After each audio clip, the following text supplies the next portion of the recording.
The Second Sons, they did I don't even want to say it was a demonstration. It was kind of just like a public service.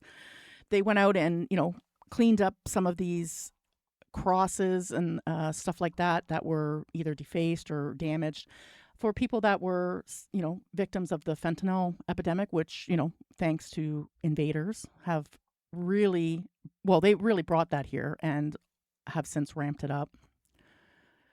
Last week, the mainstream media smeared Canadian nationalists as racists for daring to connect Canada's street drug crisis to failed immigration policies. However, this week, an Indian national was caught trying to smuggle 133 pounds of cocaine into the country.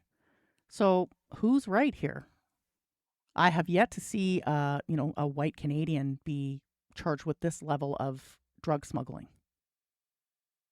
And why did they do it? Pablo Escobar, El Chapo, famously said when he set up a drug operation in Canada, they asked, why Canada? Like, Canada's so far from Mexico. He said, because it's easy. Immigration is easy here. What's going on?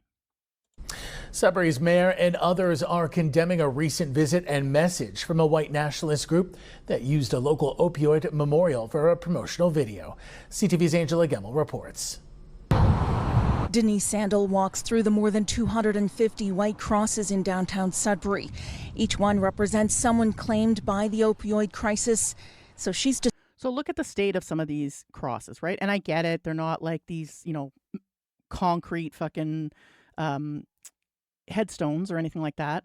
But like they're all falling over and tipping over. And what Second Sons, my understanding is, and I'd be glad to be corrected, is that they went to kind of clean it up, right? Like that's a public service. Nobody else gives a fuck, clearly. Disturbed, the memorial was exploited. Not about anything other than love. I started the crosses to bring awareness to the opioid crisis. But you can't bring awareness to something without knowing what the cause is, the root source of it. Because bringing awareness means nothing if you're not going to do anything to solve it. Okay? Like, so what? You're bringing awareness to it. Great. What are we going to do about it? That's the point of bringing awareness to something. Because people were dying, including my own son. Recently, this site was used by Second Sons Canada to shoot part of a promotional video. And it wasn't a promotional video. It was sort of like a demonstration. They were just, basically doing something and they filmed it. Just like all these other retarded fucking streamers do when they do charity and all this other stuff, right? Yet they get accolades for it. They get money thrown at them for doing that. But this is an actual service, an actual community service. So what if they filmed it? Everybody fucking films it. According to the Canadian Anti-Hate Network, Second Sons Canada is a far-right white supremacist group for men.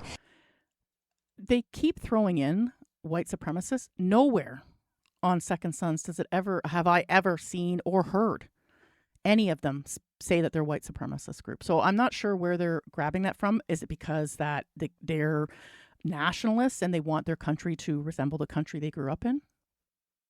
That does make you a white nationalist. That encourages members into political activism. But Sandel says addiction doesn't discriminate. No, it doesn't discriminate, but the drug dealers do. It's not these Canadians that are bringing in these drugs, okay? Unfortunately, the Canadians are falling victim to the addiction of it. But if the drugs were not so easily accessible and being probably brought in with the help of government officials, whether it be in the CBSA or, the RCMP or whatever, it wouldn't be such an epidemic, would it? We never had this problem prior to the early 2000s. Not with fentanyl, anyway. Can happen to anyone, no matter your race, your color, your income level, your political. Sorry, and I keep stopping this. And this is a straw man, too. Because they're claiming that Second Sons is criticizing the victims of it and saying that only the victims are white. That's not what they said. They're saying that people that are bringing the drugs in, the people that have started this or are helping this crisis, are not Canadian.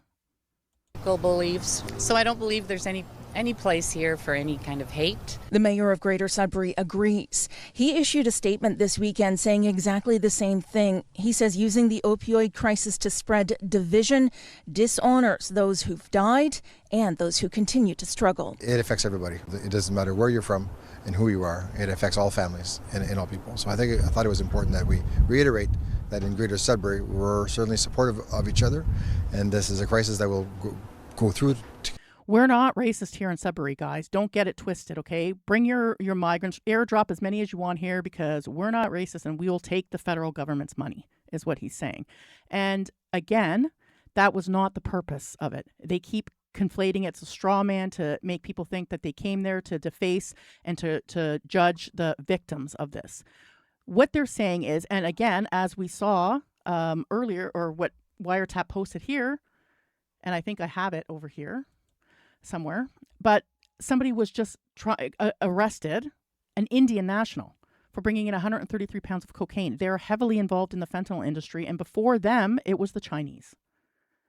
So how, again, is it racist or whatever you want to call it to be pointing out the facts that we can easily look up?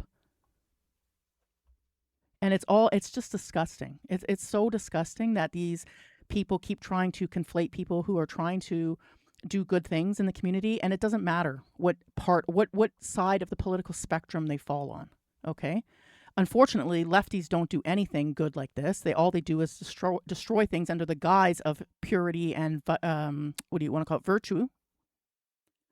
But anytime right wing or conservative group tries to do something that's good for the community, it's automatically labeled as offensive, racist, whatever they want to call it. And it takes away the goodness of the deed, basically.